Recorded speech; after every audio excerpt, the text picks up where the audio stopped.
তোমার বাবার চোখ বন্ধ হলে না বুঝবা দুনিয়া কাকে বলে। তোমার বাবার উপার্জন শেষ হয়ে গেলে না বুঝবা দুনিয়া কাকে বলে। তোমার কাঁধে যখন উপার্জনের দায়িত্ব আসবে তখন না বুঝবা দুনিয়া কাকে বলে। রোজগার কত কষ্ট। সেদিন আমি একজন লোককে দেখছি, তাকাইয়া দেখছি অনেকক্ষণ, ট্রাকের থেকে সিমেন্টের বস্তা নামাইতেছে। আমি লোকটার দিকে তাকাইয়াছিলাম, সারাটা শরীর ঘামে। আমার মনে হয় যেন লোকটা মানে পানির মধ্যে, সারাটা চুল চেহারা তার ঘামে, ঘাম বাইয়া বাইয়া পড়তেছে। তাহলে এক বস্তা ট্রাকের থেকে প্রতি বস্তা সিমেন্ট নামাইয়া গোডাউনে থুইলে সর্বোচ্চ 60 টাকা, 8 টাকা বা 10 টাকা দেয়। সর্বোচ্চ রেট হলো 10 টাকা, মানে এন থেকে হয়তো গোডাউনে থুইবে আর কি।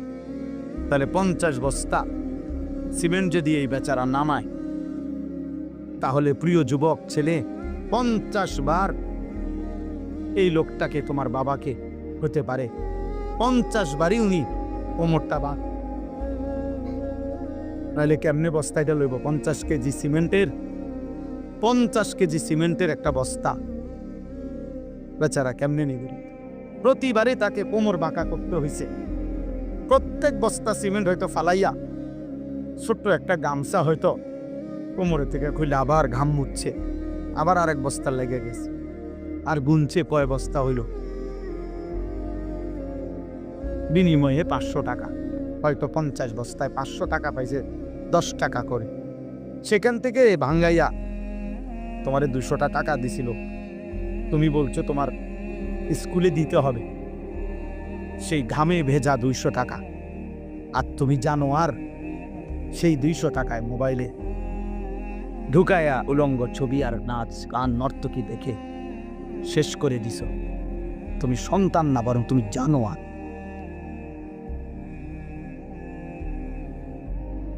তুমি সন্তান, তুমি মানুষ না, বরং তুমি কুত্তা। তুমি জানো আর। তুমি জানো না তোমার বাবার এই 100টা টাকার পিছনে কতগুলো ঘাম ঝরছে, কতগুলো ঘাম ঝরছে।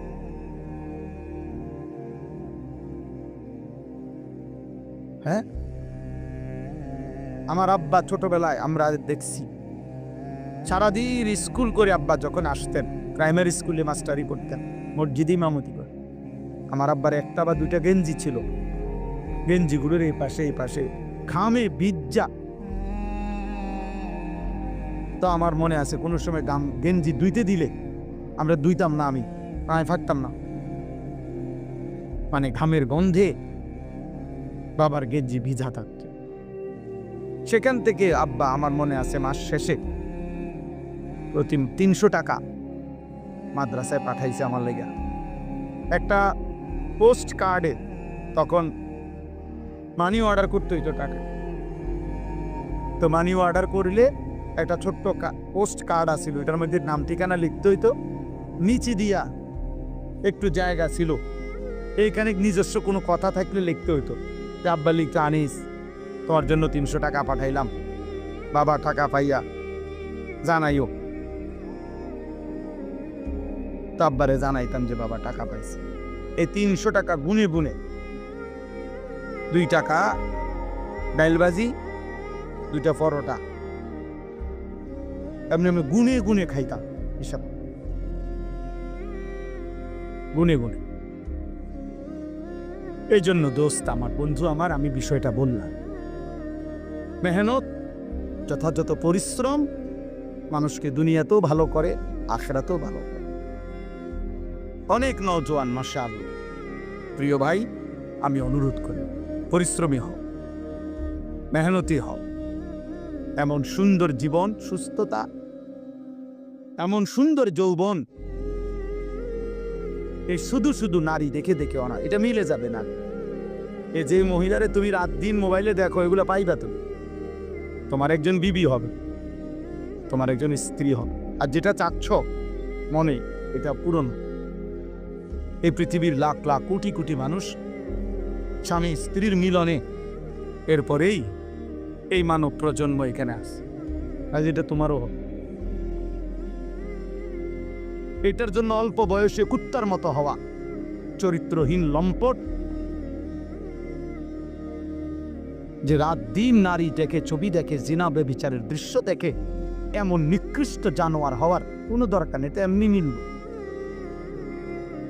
বিয়ে শাদী তো স্বাভাবিক বিষয়, স্বামী স্ত্রী, নারী পুরুষের মিলন, আল্লাহ তাআলার কুদরতি নিজাম। আল্লাহ বলছে আমি এটা ব্যবস্থা করে রাখছি, যথা সময়ই পৌঁছে যাবে।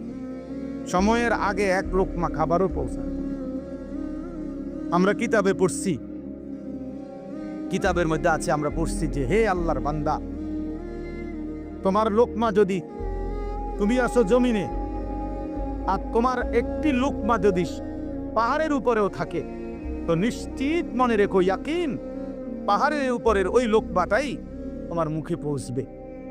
আর আল্লাহর ওলিরা বলেন, যদি হে আল্লাহর বান্দা, তুমি মুখের কাছে দুই ঠোঁটের সামনে নিয়ে আসছো লোকমা, কিন্তু যদি সেটা তোমার ফয়সালাতে না থাকে, খোদার কসম, ওই লোকমা তোমার ভিতরে ঢুকবে না। নওজোয়ান ভাই, তোমরা যারা এখানে দিকে দাঁড়ায় আছো, দয়া করে পিছনে গিয়ে বসো, আর নাই তো চলে যাও। ভাইয়া দাঁড়ায় থাকুন, কারো যদি বসতে সমস্যা হয় দূরে চলে যাও, অন্য কোথাও চলে যাও, আর নাই তো এখানে বসে।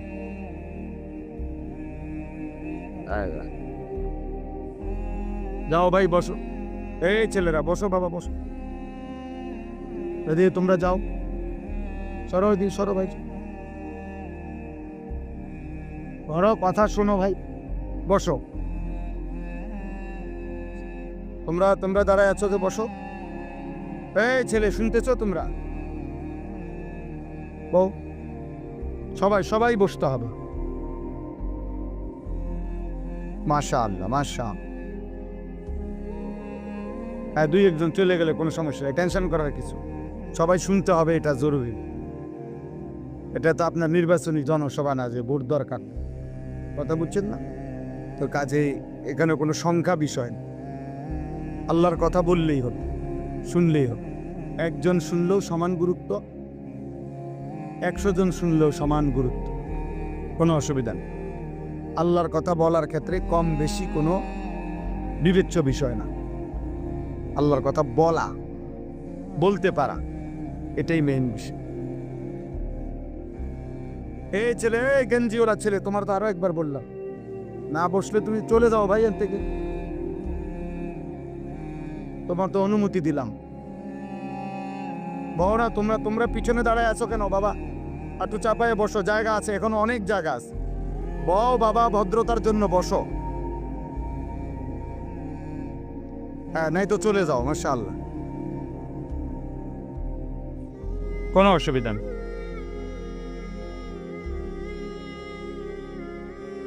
মাশাআল্লাহ, এটা গুরুত্বপূর্ণ বাস, কম হোক আল্লাহর কথা, কোরআন সুন্নাহর কথা আদবের সাথে শুনতে হয়, এটা জরুরি, নাইলে ফায়দা হয় না। এক তো হলো আমি, একজন চিৎকার দিল, একজন সুর দিল, একজন টান দিল, কিছু বুট বাদাম বেচা হইল, এই সব মিলে জিলে কিছু একটা হইল না ভাইয়া, এটা আসলেই মূল মাকসাদ না। একটা বাঁশ মাটিতে গাড়তেও কষ্ট আছে। এই রাস্তাটা আমি আসছি এখন অনেক ভাঙ্গা, তাইলে প্রত্যেককেই কষ্ট করে আসতে হয়েছে। সেটা যদি কোনো ফায়দা না হয়, আপনি দেখেন ওইখানে বুট বাদামের দোকানে অনেক লোক দাঁড়ায় আছে, অসংখ্য লোক এখন এই মাত্র। তাহলে সামান্য বাচ্চাদের কতগুলো খেলনা জিনিস, এই ছোট ছোট বাস, ছোট ছোট গাড়ি ঘোড়া, এগুলোর দোকানে এত লোক দাঁড়ায় থাকা কি অর্থ আছে বল? মানুষের তো স্বাভাবিক একটা বিবেক থাকা দরকার, যে আমি এখানে কেন দাঁড়ায় রইলাম। অথচ বাড়ির থেকে রওনা দিছে, অথবা বাড়িওয়ালা ঘরওয়ালারা জানে ওয়াজে গেছে, এটা জানে না, কি বলে, কিন্তু শয়তান মাঝপথে আটকায় রাখছে। হ্যাঁ, এটা কোরআনুল কারীমে আছে। আল্লাহ তাআলা কাছে শয়তান চ্যালেঞ্জ করেছে, তাল্লাহি লা উযায়্যিনান্না আ'মালাহুম ওয়া লা উগদিয়ান্নাহুম আজমাইন। আল্লাহর কসম, হে আল্লাহ, আমি আপনার বান্দাদের কাছে তাদের কাজকে গুনাহের রং দিয়ে সাজিয়ে দেব, অতঃপর আপনার বান্দাদেরকে আমি পথভ্রষ্ট করে দেব, পথভ্রষ্ট করে দেব। আল্লাযীনা দাল্লা সা'য়ুহুম ফিল হায়াতিদ দুনিয়া ওয়া হুম ইয়াহসাবুনা আন্নাহুম ইউহসিনুনা সুনআ। কোরআন শরীফে আছে, আল্লাহ বলেন, অসংখ্য ক্ষতিগ্রস্ত বান্দা আছে এমন, দিন রাত তারা তাদের পরিশ্রম, কর্মকাণ্ড, কাজকর্মের দ্বারা ভাবতেছে অনেক ভালো কিছু করছে। আল্লাহ বলেন, অথচ আসলে তারা ধোঁকা খাচ্ছে, বরং পথভ্রষ্ট হচ্ছে, নিজেদের সমস্ত আখিরাত খাসারা বরবাদ করছে, বরবাদ করতেছে। আফামান যুয়্যিনা লাহু সুউ আমালিহি ফারাআহু হাসানা। এটাও কোরআন শরীফের আয়াত। আল্লাহ তাআলা বলেন, যাকে তার গুনাহ, তার নাফরমানির কাজটাকে তার কাছে খুব সুন্দর করে দেয়া হয়েছে, আর সে এটাকে মনে করতেছে ভালো কাজ, অথচ আসলে শয়তান তার নিকটে গুনাহকে সুন্দর করে সাজিয়ে দিছে, সাজায় দিছে। এই জন্য বাপ, আমরা এটা বুঝা উচিত। আরবিতে বলা হয়, কালিমাতু হাক্কিন উরিদা বিহাল বাতিল। কথা সত্য, মতলব খারাপ। অর্থাৎ অনেক সময় এমন হয় যে কথা তো সুন্দর, কিন্তু ভিতরে উদ্দেশ্য খারাপ। এই জন্য অনেক কিছু তো আমাদের কাছে মনে হয় এটা করলে খুব সুন্দর হবে, কিন্তু এর দ্বারা উদ্দেশ্য ভিন্ন। এই জন্য দান একটু আগায় দেন, একটু একটু করে। আরে আপনি কথা বলেন, আসতে বলেন। মানুষের আগাইবার কথা কয়ে এত ধমক দিলে তো আর হইতো না। নিজের বসা নিজে বসেন, একটু একটু আগায় দেন। মানুষ একজন বসতে এত আগাল কি দরকার? জি মাশাআল্লাহ। চলেন, 2 নম্বর কথা হলো ভাইয়া, আমার প্রিয় ছোট ভাই হাফেজ মাওলানা আতিকুর রহমান আশরাফ, আমি আইসেই শুনতেছি, বলতেছে, এই মাত্র সে বলছে এটা আপনাদের কাছে। আমি আবার বললাম, ছেলেরা, ভাইয়া, একটা ছেলে মোবাইল হাতে ধইরা ভিডিও বা রেকর্ড করবা না, আমি নিষেধ করলাম। আর একটা মোবাইলও ধরে রাখবা না। আমি নাই তো উঠাই দেবো তোমারে, দোস্ত, তুমি উঠে যাইতে হবে এখান থেকে। এরপরে ধমক দিলে লজ্জা পাইবা। আমি আগেই বলছি, আমি ব্যক্তিগতভাবে কোনো প্রার্থী না, নির্বাচনের কোনো জনসভার জন্য আসিনি। আমার একটা মার্কা আছে, সবাই একটু খেয়াল রাখেন, না কোনো মার্কা নাই। কথা বুঝছেন কিনা? আমি কোনো প্রার্থী না, এটা কোনো নির্বাচনী জনসভা না। অল্প একটু সময় আল্লাহর কথা বলা, আখিরাতের কথা মনে করায় দাও। ওয়াজের মূল মাকসাদ কি? মূল মাকসাদ আত-তারগীব ওয়াত তারহিব। অর্থ হলো জান্নাতের কাজের প্রতি উৎসাহিত করা, জাহান্নামের কাজের প্রতি ভয় প্রদর্শন করা। আত-তারগীব মানে হলো উৎসাহিত করা, আত-তারহিব মানে হলো ভয় প্রদর্শন। এটাই মূল ওয়াজ, মূলত মাকসাদ এটাই, যে আখিরাতের দিকে, জান্নাতি কাজের দিকে আপনাকে উৎসাহিত করলাম, আর জাহান্নামী কাজের দিকে ভয় প্রদর্শন করলাম, ভয় প্রদর্শন করলাম। এটাই মূল বিষয়। এই জন্য দয়া করে অল্প একটু সময় আমরা মনোযোগ দিয়ে শুনলে ফায়দা হবে। মোবাইল নিয়ে সারাক্ষণ, আমি এখানে নামছি এই মাত্র গাড়িতে, পুরাটা জায়গা আমরা খেয়ালও করি না, ড্রাইভারও বুঝে নাই, আমরা পুরা কাদা। আমি কাদার মধ্যে পাও ডাইবে গেছে, আমি আপনার লুঙ্গি সহ জামাটা উঠাইতেছি, আর ওই অপদার্থ এটার ভিডিও। তাহলে মানুষ কি পরিমাণ, ছেলেরা কি পরিমাণ বিকৃত মস্তিষ্ক, কি পরিমাণ প্রতিবন্ধী আপনি ভেবে। একটা জলজ্যান্ত বাস পুড়ে যাচ্ছে, হাজার হাজার লোক ভিডিও করতেছে। একটা জলজ্যান্ত মানুষ পানিতে ডুবে যাচ্ছে, হাজার হাজার মানুষ ভিডিও করতেছে। এই হলো প্রজন্মের এখনকার হালাত, এখনকার জেনারেশনের হালাত হলে। এই কয়েকদিন আগে নোয়াখালীতে অনেকেই শুনছেন একজন প্রবাসীর পরিবারের 7 জন একটা মাইক্রোজে পানি করে গেছে, শুনছেন না, মারা গেছে। যে ওই লোকের একটা সাক্ষাৎকার দিছে, আমি নিজে শুনছি। বেচারা কানতে কানতে বলছে যে আমি মাইক্রোটা যখন পানি পড়ে গেছে, শত শত মানুষ আসছে পুকুরের পারে, আমি প্রত্যেকের কাছে কাকতি মিনতি করছি, অনুরোধ করছি, কেউ একটু নামলো না পানিতে, যে চেষ্টা করলো না, সকলেই শুধু মোবাইল দিয়ে ছবি। আল্লাহর কসম সে বলছে, সে আফসোস করছে। তা আমি একটা ছেলেকে বললাম এখন যে, আরে ভাই তুমি তো আগে আমারে ধরো যে আমি কোনো পড়ে যাই কিনা বা কাদা, তুই আগে এইটা সেভ করো না, তোমার আগে দরকার মুসাফা করতে, হুজুর আঞ্জাদি ধরে নিতে বলে।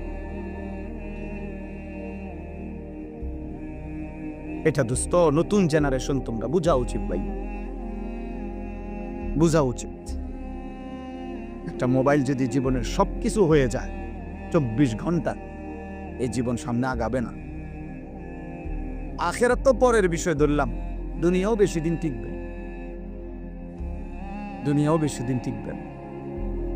গাফলত কোনো মানুষকে, গাফেল মানুষ দুনিয়াতেও কোনো উন্নতি করতে পারে না, আখেরাতেও না। অমনোযোগী, অবহেলা, খামখেয়ালি, কাজের প্রতি নিষ্ঠা নাই, আগ্রহ নাই, পরিশ্রমের মানসিকতা নাই, ওই মানুষ দুনিয়াবি বাজার, ব্যবসা, লেনদেন, নিজের দুনিয়ার কাজেও ভালো করতে পারে। আমার আপনারা সবাই বুঝবেন, দেখেন জিজ্ঞাসা করে, যেই দোকানদার কোনো কাস্টমার যদি 3 বার 4 বার আইসা দেখে, মনে করেন 1 সপ্তাহের মধ্যে উনি 3 বার আইসে এই দোকানে, আইসা 3 বারই দেখছে দোকান বন্ধ অথবা দোকানদার নাই, এরপরে সে পরবর্তী 6 মাসেও আর কোনোদিন এই দোকানে আসবে না। দেখেন, সে বলবে যে এনে দোকানদার থাকে না, আর বলা যায় না এটা বন্ধও থাকতেন, এই শেষ, মানে তার ব্যবসা শেষ, সে আর দাঁড়াইতে পারে না। এজন্য এটা একটা নিয়ম, কাজের প্রতি নিষ্ঠা থাকতে হয়। এত বেশি পরিমাণ গাফেল, সারাক্ষণ হাসি, সারাক্ষণ মজা, উস্কাবি, সারাক্ষণই মোবাইল নিয়ে ব্যস্ত থাকা, এ তো গাফলত ভাই, এ তো গাফলত, খামখেয়ালি। আর গাফেল মানুষ দুনিয়াতেও কোনো ভালো কিছু করতে পারে না, আখেরাতেও। ও আপনাদেরকে হঠাৎ আমি শুনলাম শুনাইতেছে আমার ওয়াজের 21 বছরের কথা। আমার 21 বছর এক এক দিন আমি কেমনে পার করছি এক মালিক জান। গত 2 রাত আমি টোটালি ঘুমাই, বৃহস্পতিবার রাতেও না, শুক্রবার রাতেও। পাবনা থেকে আমি আসছি সকালবেলা, সকাল 7টা,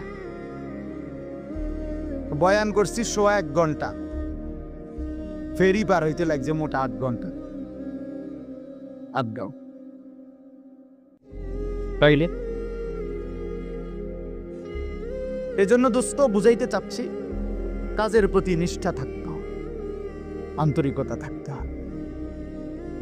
দুনিয়াতেও কেউ যদি ভালো কিছু করতে, এই আজকে যারা বড় বড় শিল্পপতি, দুনিয়ার লাইনে বড় বড় পয়সাওয়ালা, দেখবা যে হালাল হারাম পরে, কিন্তু কমপক্ষে সে যে এই পর্যায়ে গেছে, হালাল হোক হারাম হোক, সে যেটা বুঝছে এটার উপরে সে সর্বোচ্চ দিন রাত মেহনত করছে। তার দিবানিশির মেহনত, পরিশ্রম, মাথার ঘাম তারে এই পর্যায়ে নিয়ে আসছে। আমার একদিন একজন বড় ব্যবসায়ী, ঢাকা পল্টনের 1000 কোটি টাকার মালিক এখন, উনি বলছিলেন, হুজুর আমি দোকানে দোকানে দাঁড়ায় থাকতাম,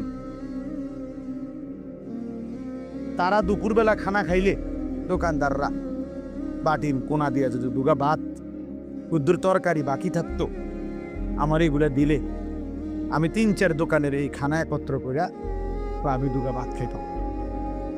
আমি এভাবে তাকায় দাঁড়ায় হাঁটতাম, শুধু দোকানদাররা খাইলে যদি কুদ্দুর দেয় আমারে। আমি এত অভাবী ছিলাম, কিন্তু সেই আল্লাহ আমাকে মেহনতে পরিশ্রম করে গেছি, আজকে 1000 কোটি টাকার মালিক। স্বাভাবিক একটা রেস্টুরেন্টে আছে না 16 তালা। তাইলে দোস্ত দুনিয়া বললাম,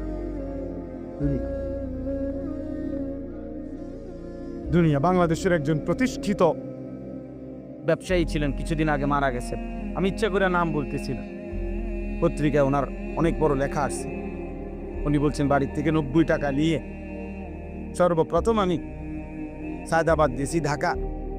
সায়দাবাদে যারা মাটি কাটে ওই সময় তাদের সাথে যে যোগ দিছি মাটি কাটবে, তারা বলছে যে কোদাইল এবং টুকরি নিজের না হইলে হইতো না। আমরা অন্ত পড়ছি আরো বিপদে, মাটিও তো কাটতে পারতাম না, কারণ আমার তো কোদাইলও নাই, টুকরিও নাই। এরপরে আবার গায়ে খাইটা কষ্ট করে তারপরে কোদাল টুকরি কিনছি, ওইটুকু দিয়েই সে বাংলাদেশের মৃত্যুর আগে তিনি বাংলাদেশের একজন প্রথম শ্রেণীর ঠিকাদার ছিলেন। হাজার হাজার কোটি কোটি টাকার এই রোডের, হাইওয়ে রোডের কাজ করতেন। একটা সময় এই 90 টাকার পুঁজি। তাহলে ছেলেদেরকে বললাম, বাবা দুনিয়াও ভালো হবে না, এই ফেটে বাতি চুলবারে কোন রকমের জোড়াটান এই চুলে ঘুরে কারবে হারা দিন। এই কামে দূরে দিছে শয়তান তোমারে, ইবলিসে, যে তোমার একটা মহান কাজ দিছে, যে তোমার একটি জীবনের শ্রেষ্ঠ কাজ হলো প্রতিদিন সকাল থেকে রাত ঘুম পর্যন্ত 1,00,000 বার তুমি মোট চুলের এরকম ছিড়াই। এই একটা তোমারে দারুণ কাজ দিছে শয়তান তোমারে, তোমার মতো ফালতু লোকের একটা কাজ করায়।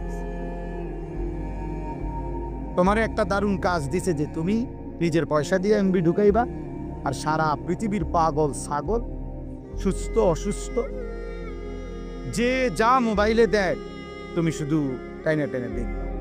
টাকা যাবে তোমার, সময় যাবে তোমার, হায়াত যাবে তোমার, কামাই হবে ওর।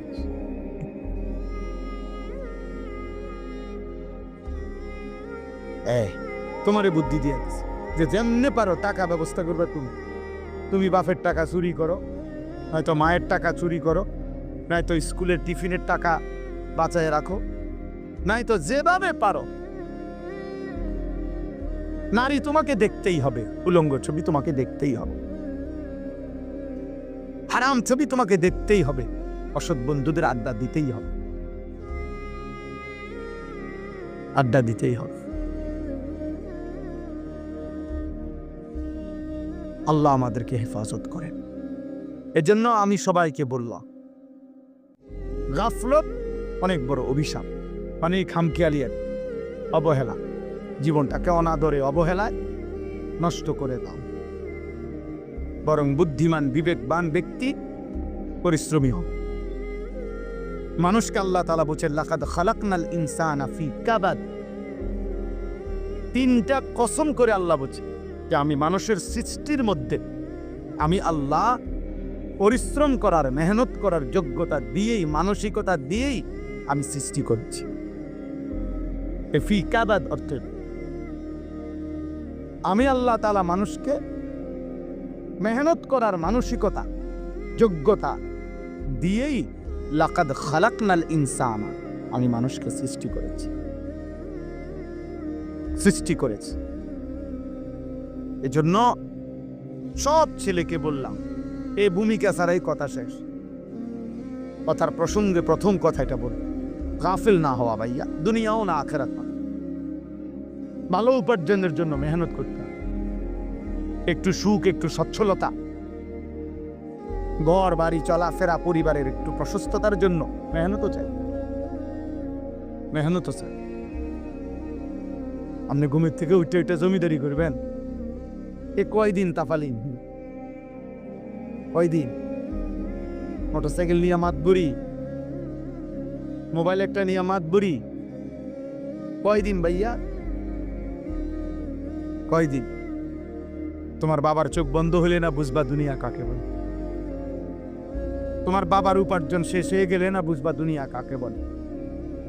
তোমার কাঁধে যখন উপার্জনের দায়িত্ব আসবে, তখনই না বুঝবা দুনিয়া কাকে বলে, রোজগার কত কষ্ট। সেদিন আমি একজন লোককে দেখছি, তাকাইয়া দেখছি অনেকক্ষণ, ট্রাকের থেকে সিমেন্টের বস্তা নামাইতেছে। আমি লোকটার দিকে তাকাইয়া ছিলাম, সারাটা শরীর ঘামে। আমার মনে হয় যেন লোকটা মানে পানির মধ্যে, সারাটা চুল চেহারা তার ঘামে, ঘাম বাইয়া বাইয়া পড়তেছে। তাহলে এক ট্রাকের থেকে প্রতি বস্তা সিমেন্ট নামাইয়া গোডাউনে থুইলে সর্বোচ্চ 7 টাকা 8 টাকা বা 10 টাকা দেয়।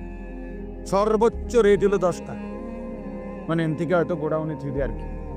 তাহলে 50 বস্তা সিমেন্ট যদি এই বেচারা নামায়, তাহলে প্রিয় যুবক ছেলে, 50 বার এই লোকটাকে, তোমার বাবাকে হতে পারে 50 বারই উনি কোমরটা বাদ।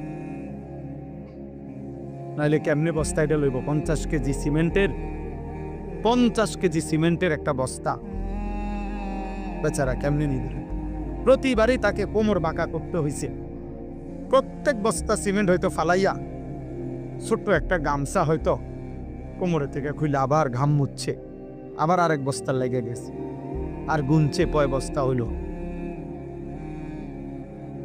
বিনিময়ে 500 টাকা, হয়তো 50 বস্তায় 500 টাকা পাইছে, 10 টাকা করে। সেখান থেকে ভাঙ্গাইয়া তোমার 200 টাকা দিছিল, তুমি বলছো তোমার স্কুলে দিতে হবে, সেই ঘামে ভেজা 200 টাকা। আর তুমি জানো আর সেই 200 টাকায় মোবাইলে ঢুকায়া উলঙ্গ ছবি আর নাচ আর নর্তকী দেখে শেষ করে দিছ। তুমি সন্তান না, বরং তুমি জানো আর।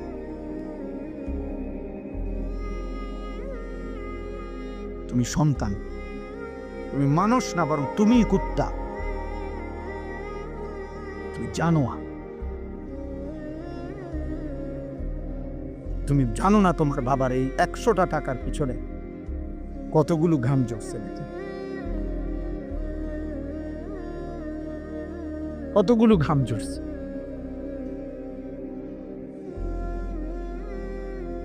হ্যাঁ, আমার আব্বা ছোটবেলায় আমরা দেখছি, সারাদিন স্কুল করে আব্বা যখন আসতেন, প্রাইমারি স্কুলে মাস্টারি পড়তেন, মসজিদে ইমামতি করে, আমার আব্বার 1টা বা 2টা গেঞ্জি ছিল, গেঞ্জিগুলোর এই পাশে এই পাশে ঘামে ভিজা। তো আমার মনে আছে কোনো সময় গেঞ্জি ধুইতে দিলে আমরা ধুইতাম না, আমি পারতাম না, মানে ঘামের গন্ধে বাবার গেঞ্জি ভিজা থাকত। সেখান থেকে আব্বা, আমার মনে আছে, মাস শেষে প্রতি 300 টাকা মাদ্রাসায় পাঠাইছে আমার লেগে। একটা পোস্ট কার্ডে তখন মানি অর্ডার করতে হইতো টাকা, তো মানি অর্ডার করলে একটা ছোট্ট পোস্ট কার্ড আছিল, ওইটার মধ্যে নাম ঠিকানা লিখতে হইতো, নিচে দিয়া একটু জায়গা ছিল, এইখানে নিজস্ব কোনো কথা থাকলে লিখতে হইতো যে আব্বা লিখতে, আনিস তোমার জন্য 300 টাকা পাঠাইলাম, বাবা টাকা পাইয়া জানাইও। তো আব্বারে জানাইতাম যে বাবা টাকা পাইছে। এই 300 টাকা গুনে গুনে 2 টাকা ডাইলবাজি, 2টা পরোটা, এমনি আমি গুনে গুনে খাইতাম, হিসাব গুনে গুনে। এই জন্য দোস্ত আমার, বন্ধু আমার, আমি বিষয়টা বললাম, মেহনত, যথাযথ পরিশ্রম মানুষকে দুনিয়াতেও ভালো করে, আখিরাতেও ভালো করে। অনেক নওজোয়ান, মাশাআল্লাহ, প্রিয় ভাই, আমি অনুরোধ করি, পরিশ্রমী হও, মেহনতি হও। এমন সুন্দর জীবন, সুস্থতা, এমন সুন্দর যৌবন, এই শুধু শুধু নারী দেখে দেখে অনা, এটা মিলে যাবে না। এই যে মহিলারে তুমি রাত দিন মোবাইলে দেখো, এগুলা পাইবা তুমি, তোমার একজন বিবি হবে, তোমার একজন স্ত্রী হবে। আর যেটা চাচ্ছ মনে, এটা পূরণ। এই পৃথিবীর লাখ লাখ কোটি কোটি মানুষ স্বামী স্ত্রীর মিলনে, এরপরেই এই মানব প্রজন্ম এখানে আসে। আজ এটা তোমারও হোক।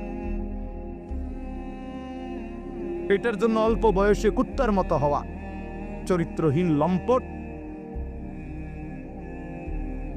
যে রাত দিন নারী দেখে, ছবি দেখে, জিনা ব্যভিচারের দৃশ্য দেখে, এমন নিকৃষ্ট জানোয়ার হওয়ার কোনো দরকার নেই। এটা এমনি মিলবে। বিয়ে শাদী তো স্বাভাবিক বিষয়, স্বামী স্ত্রী, নারী পুরুষের মিলন, তা আল্লাহ তাআলার কুদরতি নিজাম। আল্লাহ বলছে আমি এটা ব্যবস্থা করে রাখছি, মানে যথা সময়ই পৌঁছে যাব, সময়ের আগে এক লোকমা খাবারও পৌঁছান।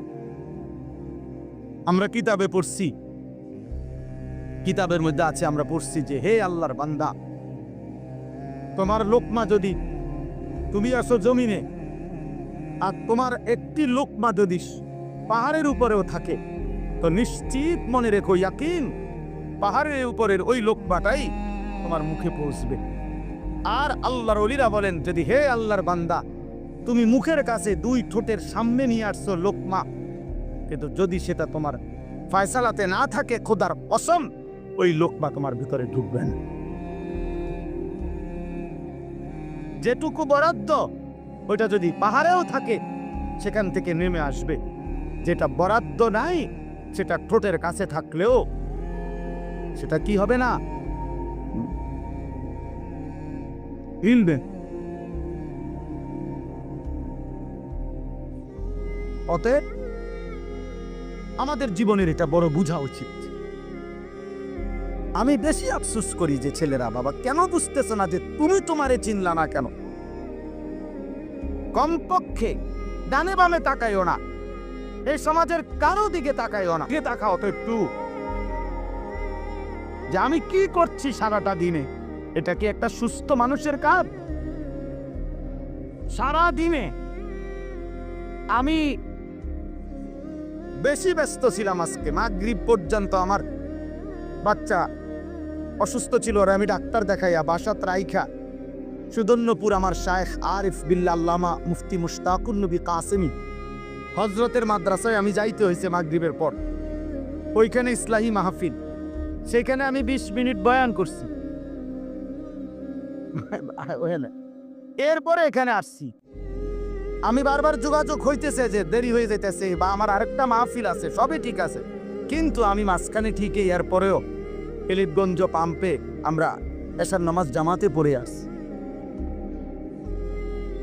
মাহফিল যদি কাইতে হইয়া যায়, শীত হইয়া যায়, আমাকে আমার নামাজ পড়তে হবে না?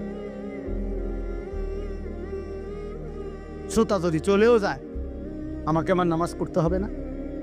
ওই দেখো, ওই দেখো, ওই অপদার্থরে দেখো, ঠিক মতো চোখেও দেখে না, কিন্তু মাগার মোবাইলে হ্যাঁ চোখের লোকে লাগাই এলো, এটা গাম দিয়া কষ্টেপ লাগাই দাও, এই যে আছে এখানে কষ্টেপ। হ্যাঁ হ্যাঁ, না না, লজ্জা, লজ্জা হবে কোন দিন? কোন দিন হবে বলেন? হায়া হবে কোন দিন? তাইলে শিখবে কোন দিন আমার ছেলেরা? সন্তান শিখবে কোন দিন? ফেরাবে কে এদেরকে? কারো। সবাই আমরা, সবাই ভাবতেছেন পাঁচকাইটা জায়গা, সবাই ভাবতেছেন মাথা নোয়া জায়গা, সবাই ভাবতেছেন যার যার রোমে ঢুকে গেলে, ঘরে ঢুকে গেলে দরজা বন্ধ করে দিলে নিরাপদ। আল্লাহর কসম, কোন সমাজের মধ্যে যদি জিনা বেড়ে যায়, বেবিচার বেড়ে যায়, নারী ছেলে মেয়ের অবাধ মেলামেশা চলাফেরা যদি বেড়ে যায়, রব্বে কাবার কসম কিতাবে আছে, ওই সমাজের কোন ঘর আর পবিত্র নারী মেলা কঠিন হয়ে যায়। আগামীর প্রজন্ম হয়তো নেককার মেয়ে, চরিত্রবান মেয়ে, সতী সাধ্বী মেয়ে মিলাটা কঠিন হয়ে যাবে যদি জেনা বেবিচার আর পরকিয়া আর হারাম অসভ্যতা এইভাবে ছড়িয়ে যায়। কষ্ট হয়ে যাবে, কষ্ট হয়ে যাবে। এমনি বেড়ি তো একটা মিললেই হইল না, একজনের লগে হুইটা লাইলে তো হইল না।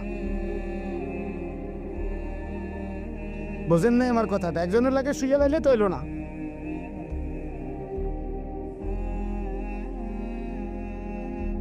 বিবাহ মানে তো একজন মেয়ের সাথে নারীর সাথে শুয়ে লাউন না। বিবাহ একটি সম্পর্ক, বিবাহ একটি ইবাদত। ইবাদত কিনা কথা বলেন? আল্লাহ কোরআনে বলছে ফানকিহু, তোমরা বিবাহ করো। তো যেটা আল্লাহর হুকুম, এটা ইবাদত কিনা? নবীজি সাল্লাল্লাহু আলাইহি সাল্লাম বলছে আন-নিকাহু মিন সুন্নতি, বিবাহ আমি রাসূলের সুন্নাত। তো যেটা নবীর সুন্নাত, এটা উৎসব নাকি ইবাদত? এটা ফুর্তি নাকি ইবাদত? নবীর সুন্নত এটা ফুর্তি নাকি ইবাদত? তাহলে বিবাহ কি? ইবাদত। আল্লাহর হুকুম এ কারণেও ইবাদত, নবীর সুন্নাত এ কারণেও ইবাদত। ইবাদত ইবাদত এক। 2 নাম্বার, বিবাহ মানে একটি ছেলে মেয়ের এই সম্পর্ক শুধু উপভোগের সম্পর্ক নয়, বরং এই স্বামী স্ত্রী মানে এখান থেকে কিয়ামত পর্যন্ত একটি প্রজন্ম। আমার দাদা দাদির মিলনে আমার বাবা, মা বাবার মিলনে আমি, আমার স্ত্রী পরে আমার সন্তান। তাহলে এইভাবে এটা একটা সিরিয়া, এটা একটা সিরিয়া। আমার দাদা 5 ওয়াক্ত নামাজ পড়ছেন রমজান মাসে, পুরা রমজানে মসজিদে ছিলেন, শেষ 10 দিন এতেকাফ করছেন। ঈদের চাঁদ উঠছে, ঈদের দিন দাদা সকালবেলা ভোরে মসজিদ থেকে বের হইয়া ঈদের নামাজ কইরা ঘরে আসছে। চাচারে কইছে, ছোট চাচারে, যে আমি আমার শ্বশুর বাড়ির যাবো, আমার একটা রিস্কায় না দে। আমার চাচার নাম হোসেন, মানে হুসাইন। ওই যে হোসেন, আমারে একটা রিস্কায় না দে ফুট, আমি আমার শ্বশুর বাড়ির যাবো। দাদা বুড়া মানুষ। আমার চাচা বলছে, আব্বা আম্মে মুরব্বী মানুষ, শেষ বয়স, আপনি মাত্র মসজিদায় কি শ্বশুর বাড়ি যাইবেন? আমরা সব সেমাই চিনি রাঁধছি, আপনি খাবেন। দাদা কয় না, আমি যামুই, তুই রিস্কা না আনলে বাদ দে। নাতি মানে আমার চাচার ছেলে ইদ্রিস পরে বলছে, নাতি তুই আমার হাতে ধর, দাদা যামুই শ্বশুর বাড়ি। এই কথা বলে দাদা একটু সামনে গেছে, মাঝ পথে পাশের গ্রাম, 2 গ্রাম পরে আমার দাদার শ্বশুর বাড়ি ছিল। দাদা মাঝখানে রাস্তায় কাইত হইয়া পড়ে গেছে। সন্ধ্যাবেলায় আমার দাদা কবরে চলে গেছে, মারা গেছে। আমার দাদা ঠিকই বুঝছে যে আমি শ্বশুর বাড়ি যাব। তাহলে আমার দাদা নেককার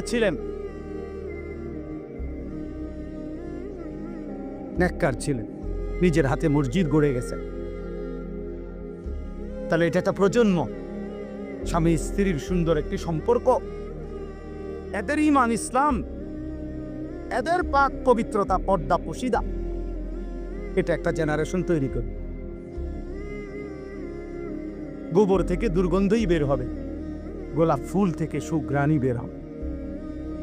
অতএব রাস্তায় রাস্তায় ঘুরতো যে মেয়ে, বিবাহের আগে কোনো না কোনো ছেলের সাথে হারাম কোনো সম্পর্ক করত যে মেয়ে, আল্লাহর কসম ওই অপবিত্র মেয়ে থেকে পবিত্র কিছু আশা করা যাবে না। এই গোবর থেকে দুর্গন্ধই বের হবে, এই গোবর থেকে দুর্গন্ধই বের হবে। অতএব এটা ভাবা দরকার, আমরা এটা বোঝা দরকার, আমাদের প্রজন্মের হেফাজত দরকার। একটি সমাজের মধ্যে সবচেয়ে বড় সম্পদ, একটি ঘরের সবচেয়ে বড় সম্পদ, একজন বাবার সবচেয়ে বড় সম্পদ তার স্ত্রী সন্তান। খাট যত দামি হোক দোস্ত, 20 বছর পরে এই খাট ওই ঘরে থাকবে না। পৃথিবীর সবচেয়ে মজবুত কাঠ দিয়েও যদি সোফা বানায়, 5 বছর লাগবে না, এটার বার্নিশ উঠে যাবে। 3 বছর 4 বছরের ভিতরে, পরবর্তী 20 বছরের ভিতরে ওই ফার্নিচারের নাম গন্ধ ঘরে পাওয়া যাবে না। কারণ এর পরে আরো বহু লেটেস্ট মডেল পৃথিবীতে আসছে, যার কারণে এটি হালাই দিছে। বোঝেন নাই কথাইটা? মসজিদে যে আগে মোজাইক হইতো, আমি তো দেখছি ছোটবেলা, মেশিন দিয়া ছোট ছোট ছোট গুড়া গুড়া পাথরের গুড়া মোজাইক করতে, আর রেগুলার মোজাইক। আগে ছোট ছোট এলোমেলো পাথরের কঙ্কর, ছোট ছোট পিচি পিচি পিচি না মোজাইক দেখছেন না? কই এখন আসেনি এগুলা। মোজাইক ভাঙ্গে টাইলস লাগা, মানে এমন মসজিদ যেখানে আগে মোজাইক ছিল, কয় না এটি ওনার ভাল লাগে না, আরে উড়া টাইলস, পুরা মসজিদ টাইলস করো, টাইলস কর। পুরাতন গ্রিল বদলাইয়া SS5 এর দরজা গ্রিল লাগানো হয় কিনা বলেন? তাইলে বাবা বলেন, দুনিয়ার এই আসবাব উপকরণ আমরা যা দুনিয়া সাজাইলাম ঘরের, আল্লাহর কসম এগুলা থাকবে না। আমনে রেখে যাওয়া কাছের প্লেট আগামী 10 বছর পরে আর থাকবে না। আপনার রেখে যাওয়া সোফা, ফার্নিচার, খাট, ডাইনিং টেবিল, এগুলো থাকবে না। এগুলা বংশধররা ফেলে দিবে, নায়নাতকুররা ফেলে দিবে, কিন্তু আপনি যেই ছেলেটাকে গড়ে গেলেন, আপনি যদি মেয়েটাকে দিন শিখায়া যান, পর্দা শিখায়া যান, ছেলেটাকে আল্লাহর কোরআন শিখায়া যান, খোদার কসম তার প্রতিটা সেজদা মৃত্যু পর্যন্ত ওই বাবা আমার আমল নামার মধ্যে নেকি নিয়ে আসে, কোনো সন্দেহ নেই। আল্লাহ নবী সাল্লাল্লাহু আলাইহি সাল্লামের হাদিস কত শুনছেন আপনারা। ওয়াজে উলামায়ে কেরাম বলে আপনাদেরকে যে মান কারা আল কোরআন ওয়া আমিলা বিমা ফিহি উলবিসা ওয়ালিদাহু তাজান ইয়াউমাল কিয়ামা। আল্লাহ নবী সাল্লাল্লাহু আলাইহি সাল্লাম বলেন, যে কোরআন পড়লো, কোরআন অনুযায়ী জীবন চালাইলো, ওই ব্যক্তির মা বাবাকে কিয়ামতের দিন নূরের মুকুট, আলোকিত মুকুট পরিধান করানো হবে। নবীজি বলছে, তাহলে ভাবো তো, যদি বাবা মাকে এই মর্যাদা দেওয়া হয়, তাহলে যে কোরআন পড়লো সরাসরি, যে নিজে আমল করলো, ফামা যান্নুকুম বিল্লাযী আমিলা বিহাযা, তাকে আল্লাহ কি পুরস্কার দিবে? যে কোরআন পড়ছে, যে কোরআন আমল করছে। বাপ্পারে যদি আল্লাহ সম্মান দেয়, তো হাফেজে কোরআনকে কি দিবে? আলেমে দ্বীনকে আল্লাহ কি দিবে?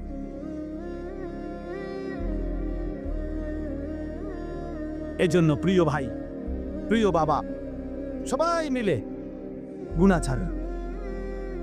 আমার মূল বক্তব্য আজকে এতটুকু, গুনাহ ছেড়ে দিতে হবে। গুনাহ আখিরাত যদি পাইতে হয়, জাহান্নাম থেকে বাঁচতে হলেও গুনাহ ছেড়ে দেওয়া জরুরি, জান্নাতে প্রবেশ করতে হলেও গুনাহ ছেড়ে দেওয়া জরুরি। এক মুমিনের ডিউটি দুইটা, একজন মুসলমানের জীবনের 24 ঘন্টা কাজ দুইটা। এক, গুনাহ বর্জন করা, দুই, আদেশ পালন করা। খালাস, এরই নাম জীবন, এরই নাম মুসলমান, এরই নাম তাকওয়া, এর পিছনেই জান্নাত। উইদ্দাত লিল মুত্তাকিন, রব্বুল আলামিন বলে জান্নাত বানানোই হয়েছে মুত্তাকিদের জন্য। আর মুত্তাকি বলেই তাকে ওই মুমিনকে, যেই মুমিন প্রথমত গুনাহ বর্জন করে, দ্বিতীয়ত আদেশ পালন করে। আদেশ পালন কর, সতর খোলা রাখা। মনে করেন কারো নাভি থেকে হাঁটুর নিচ পর্যন্ত, এটা হলো সতর পুরুষের, এটা খোলা রাখা গুনাহ না নেকি? কথা বলেন। একজন মনে করেন এখন নামাজের ওয়াক্ত, নামাজ আদায় করা, এটা গুনাহ না নেকি? নেকি, বুঝেন নাকি? নামাজ আদায় করা কি নেকি? সতর ঢাকা মানে সতর খোলা রাখা, এটা কি? গুনাহ। এ শরীয়তের মাসআলা হইল যে এক্ষেত্রে কোনটা আগে ফরজ? ফরজ হলে আগে সতর ঢাকা ফরজ, এরপরে নামাজ করা। হিসেব বুঝছেন? নামাজের বাহিরে যেই ফরজগুলা, এর মধ্যে একটা কি আছে? তাহলে বোঝা গেল আগে তুমি এই গুনাহটা আগে কি করতে হবে? সরাইতে হবে, সতর ডাকো, এরপরে সেজদা দিবে, এরপরে সেজদা দিবে। আগে সুদের থেকে বাঁচা জরুরি, এরপরে দান সদকা উপকারী। আগে কিস্তির থেকে বাঁচা জরুরি, এরপরে দান সদকা করা উপকারী। আগে লোন থেকে বাঁচা জরুরি, এরপরে দান সদকা করা উপকারী। মসজিদে টাকা না দিয়েছেন 30,000, কিন্তু 30 লাখ টাকা দিয়ে আপনি সুদের ব্যবসা করেন, এই বাটফার, কির সওয়াব? আরাম খোদ, সওয়াব কিসের? আবার সওয়াব তোমার আব্বাই দেয়। সুদ করে টাকায় কোনো নেকি হয় না, টাকায়ও না। ফ্যান হয় নেকি হয় না, টাইলস হয় নেকি হয় না, নেকি ইমাম সাহেব দেয় না। ইমাম সাহেব শিক্ষা দিলে হইতো না। মাহফিলের বক্তা যদি একারে শিখ জনা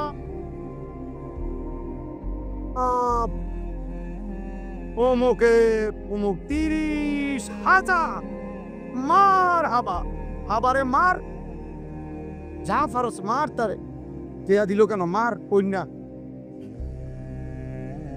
ফেরেস্তা বলবে আল্লাহ সুদের টাকা, আল্লাহ বলবে বাদ দাও, হালাই দাও, এলো এলা খেরা, কিন্তু তুমি লেখো না, নেকি লেখো। টাকা নেওয়া যায়, বলে না কেন? হ্যাঁ নেওয়া যায়, এইটাও কথা। আপনি হয়তো বলবেন আরে এরপরে হুজুর আপনারা নেন কা, টাকা নেওয়া যায় কিন্তু নেকি হবেন। এইটাই এখন বুঝাইছিলাম ওই নুরুন নবী ভাইরে, আমার গাড়ির ছিল। এটা জরুরি বিষয়। নেকি হবে না। নেকি হইতে হলে হালাল হইতে হয়। দুনিয়াবি লেনদেন করা এটা ভিন্ন মাসআলা। আপনি যদি না বুঝেন আপনারা আলেম থেকে বুঝে নিন, কিন্তু বুঝাইতে চাচ্ছি এটা জরুরি। বাফ গুনাহ ছেড়ে দাও। তাহলে আগে জরুরি কি বলেন? আমি কথা শেষ করে ফেলবো এখন। আগে জরুরি কি? দাফউল মুদাররাতি মুকদ্দামুন আলা জালবিল মানফা। আরবি ভাষার গুরুত্বপূর্ণ মূলনীতি এটা, যে আগে ক্ষতি সরাও, এরপরে উপকার আনো। উপকার পরে, আগে কি? কথা বলেন না, ক্ষতি সরাও।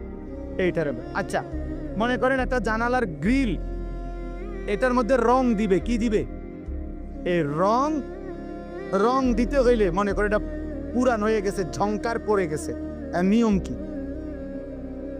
আগে ঝংকার ফেলতে হবে না আগে রং দিতে হবে? আগে শিরিষ কাগজ দিয়া ঝংকার ফেলতে হবে, এরপরে কি করতে হবে? আগে ক্ষতি সরাও, আগে গুনাহ ছাড়ো, এরপরে সেজদা দাও। এক সেজদা আল্লাহর আরশ ছুঁয়ে যাবে।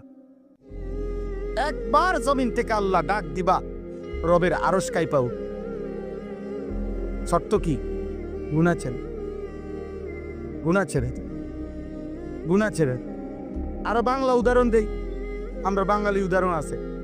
কোনো ব্যক্তি মনে করেন কারো বাড়ির দরজা গেইটে ভিক্ষার জন্যই মনে করেন হাত পাতছে, এই সময় বাড়িওয়ালার কুকুর, পালা কুকুর খেউ খেউ কইরা দরজার সামনে আইছে, বেড়াবে মানে ধরে লেব দশা। এখন এই লোক কি বলবে? বাড়িওয়ালারা আগে কি বলবে? যে কি সরাও, আমার চাল লাগতো না ভাই, আল্লাহ দোহাই, আমার কি লাগবে না, তুই এটা সরা ভাই, দেশ কামড় না দোক, কামড় না দোক। শুধু এটারে কয় কি ভিক্ষা থাক, কুত্তা সামলাও, চাল লাগবে না, উপকার করণ লাগতো না ভাই, ক্ষতি যাতে না করে, ক্ষতি যাতে না। এজন্য এক মোমেনের প্রথম ডিউটি, যুবক হোক বৃদ্ধ হোক, আমি হই তুমি হই, আলেম হোক পাবলিক হোক, আপনি মনে রাখবেন। আপনারা অনেক সময় অনেকে আছে বলে, আরে হয়তো লম্বা লম্বা হুজুরের মধ্যে তো দোষের অভাব নাই, বলে কি না বলেন? আমিও তো বলি হুজুরের মধ্যে দোষের অভাব নাই। হুজুররা কি বেহেশতের থেকে নিয়ে আসছে? আমি কি এখন বেহেশতের থেকে আসছি না ক্যান্টনমেন্ট থেকে আসছি? ময়নামতি সাবের বাজার আমার বাসা। হ্যাঁ, আমি কোনো বেহেশতের থেকে আসছি মানে? আপনি যদি মনে করেন কোনো হুজুরেরও দোষ আছে, হ্যাঁ হ্যাঁ, তো আপনি আমার জন্য দোয়া করেন। আমরা আমাদের জন্য দোয়া করি না? কথা বলেন না কেন? তা আপনারা আমার জন্য দোয়া করবেন যে আল্লাহ ওনারও গুনাহ থেকে বাঁচান, ওনারও আল্লাহ আপনি নেক আমলের তৌফিক দেন। আমি আপনার কাছে দোয়া প্রাপ্য না? কথা বলেন না কেন? তো তাইলে অসুবিধা কি? এটা কিন্তু সূক্ষ্ম ধোঁকা, সূক্ষ্ম ধোঁকা। আপনি চোখের সামনে দেখতেছেন আমরা দুইজন, তো এখন আমি পড়ে গেছি পানিতে, তো এরপরে আপনার দায়িত্ব এটা, আর আমি থাকি লাভ কি? এটাই তো কথা। এটা কোনো বুদ্ধিমান করবে? এটা আমার সাথী আগুনে পুড়ে গেছে, আর আমি হুজুরে যে না আগুনে পুড়ে গেছে, তো আর আমি পাবলিক থাকতে কিনব, আমরাও আগুনে পুড়ে যাই, এটা নিয়ে নিয়ম। তো যদি মনে করেন আমি ভুলে করে ফেলছি, যদি মনে করেন আমি গুনাহ করছি, যদি মনে করেন আমি হারাম করছি, এই বলে কি আপনিও হারাম করবেন?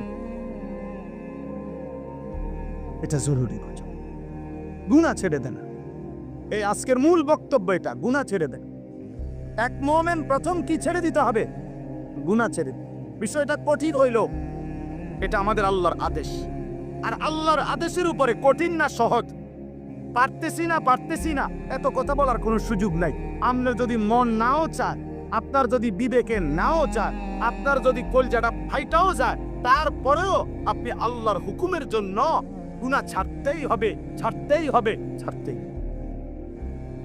কার হুকুম এটা? আমার মালিকের। বসে আদেশ করছে, অতএব অনেক সময় অনেক কাজ ভাল লাগতেছে না, তারপরও অধীনস্থ কর্মকর্তা তার বসের আদেশ মন না চাইলেও পালন করতে হয়। আর মন চাইলে তো ভালোই, মন চাইলে তো কি ভালো। এটা জরুরি বিষয়। এজন্য গুনাহ ছেড়ে দাও, গুনাহ ছেড়ে দাও। তাকওয়ার প্রথম অর্থ গুনাহ বর্জন, দ্বিতীয় অর্থ আদেশ পালন। আর আল্লাহ এটাই বলছে, ইয়া আইয়ুহাল্লাযীনা আমানুত্তাকুল্লাহ, ইয়া আইয়ুহাল্লাযীনা আমানুত্তাকুল্লাহ। কোরআনুল কারীমে প্রায় 7 বার এই কথাইটা আল্লাহ বলছে, হে ঈমানদার, তাকুল্লাহ, কুল্লাহ, কুল্লাহ, কুল্লাহ, কুল্লাহ, তাকুল্লাহ, তাকুল্লাহ। হে আল্লাহর বান্দা, হে মুমিন, আল্লাহকে ভয় করো, আল্লাহকে ভয় করো, আল্লাহকে ভয় করো। আর তাফসীরের মধ্যে লিখছে, যদি প্রশ্ন করেন যে হুজুর আল্লাহকে ভয় করা মানে কি, আল্লাহকে ভয় করার প্রথম অর্থ গুনাহ ছেড়ে দেওয়া, দ্বিতীয় অর্থ আদেশগুলো পালন করা। আগে গুনাহ ছেড়ে দাও, আগে গুনাহ ছেড়ে দাও। ওয়াদারু যাহিরাল ইসমি ওয়া বাতিনা, আল্লাহ বলছে প্রকাশ্য গোপন সব গুনাহ ছেড়ে দাও। নবীজি বলছেন, রাসূলুল্লাহ সাল্লাল্লাহু আলাইহি ওয়াসাল্লাম বলছেন, ইয়াকুম ওয়াল কাযিব, মিথ্যা বলা ছেড়ে দাও। আলাইকুম বিসসিদক, নবীজি বলছে সত্য বলাকে জীবনের জন্য গ্রহণ করে না। অতএব দয়া করে এটা বুঝতে হবে।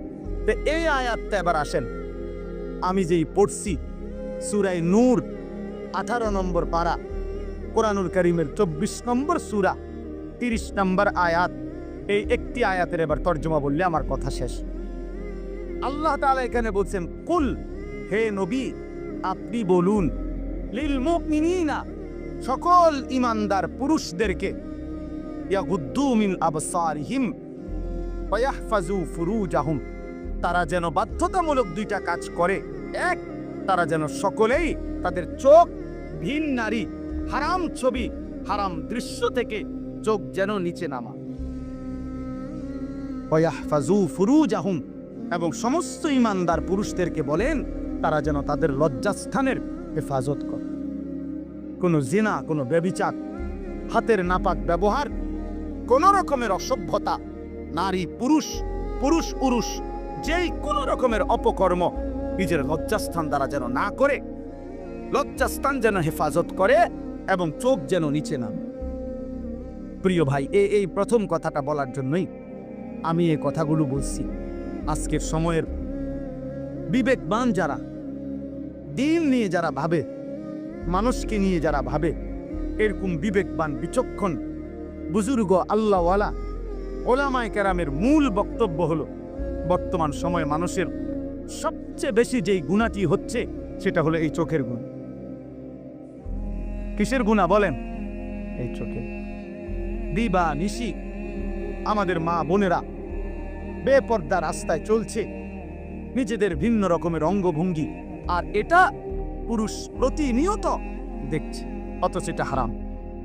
মোবাইলে প্রতিনিয়ত কিশোর যুবক ছেলেরা, একটা বয়সী ছেলেরা একেবারে বেসামাল এই বড় মোবাইল ব্যবহার করে রাত নাই দিন নাই সারা রাত নারী ছবি অস্থি দৃশ্য দেখছে, অথচ খোদার কসম এটা একদিন জাহান্নাম ছাড়া আর কিছুই মিলবে না।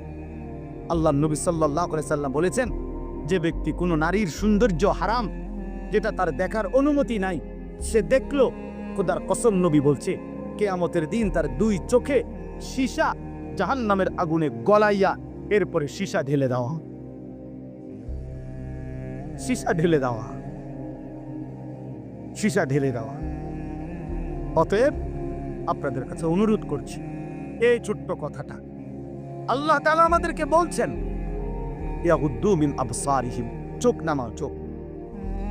যুবক ভাই, তোমরা অনেক নওজোয়ান, মাশাআল্লাহ, প্রিয় সন্তান, নিজের উপরে দয়া করো। এই মোবাইলের অব্যাহত নেশা তোমারে ক্ষতিগ্রস্ত করবে। একদিন তুমি দুনিয়াও আগামাতা কিছুই খুঁজে পাবা না, আখেরাত। বয়স্ক বাবা যারা আছেন এখনো 50-60 বছর, অথচ এখনো চা দোকানে, টেলিভিশনে নাটক, সিনেমা, নর্তকীর নাচ দেখার অভ্যস্ত বা অভ্যাস আছে, আল্লাহর ওয়াস্তে চাচা ছেড়ে না। এটা অসভ্যতা ছাড়া এই বয়সে আরো বেশি অসভ্যতা। এই জন্য আল্লাহ নবী সাল্লাল্লাহু আলাইহি সাল্লাম স্পষ্ট বলছে, রাগ হবেন না।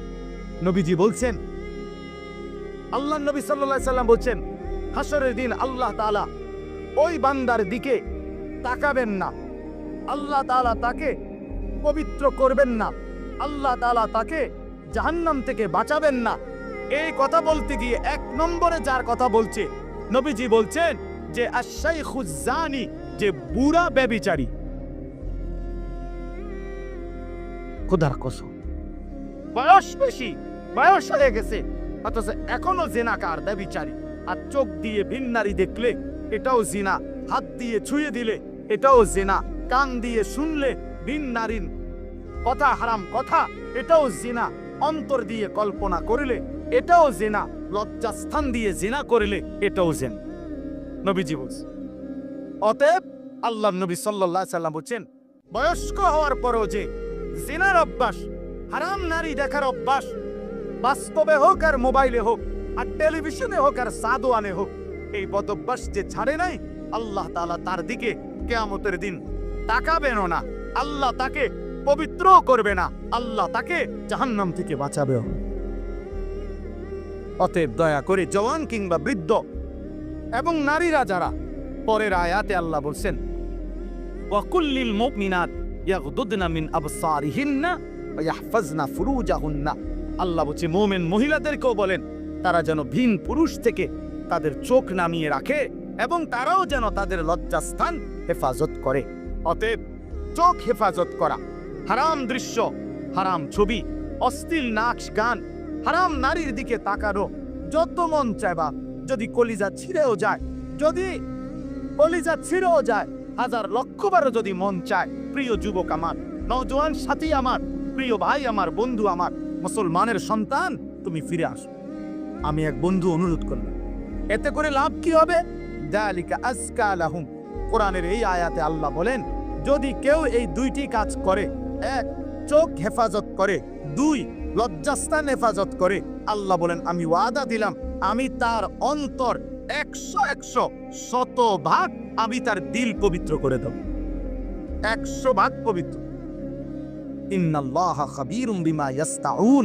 আল্লাহ বলে, বান্দা যখন তোমরা যাই করো না কেন, যেভাবেই করো না কেন, একাকী কিংবা লুকিয়ে, রাতের আধারে কিংবা গভীর রজনীতে, এয়ারফোন লাগাইয়া কিংবা লাইট নিবাইয়া, দরজা বন্ধ করে কিংবা সিটকারি লাগাইয়া, রাতের গভীরে কিংবা পাহাড়ের জঙ্গলে কিংবা পাহাড়ের চূড়ায় কিংবা জঙ্গলের গভীরে কিংবা সাতবক জমিনের নিচে কিংবা সাত আসমানের ঊর্ধ্বে, যেখানেই যা করো না কেন, আমি খবর রাখি, খবর রাখি, আমি দেখি বান্দা, আমি দেখি বান্দা, আমি দেখি। অতএব দোস্ত আমার, আল্লাহকে আড়াল করা সম্ভব? আল্লাহকে ফাঁকি দেওয়া সম্ভব?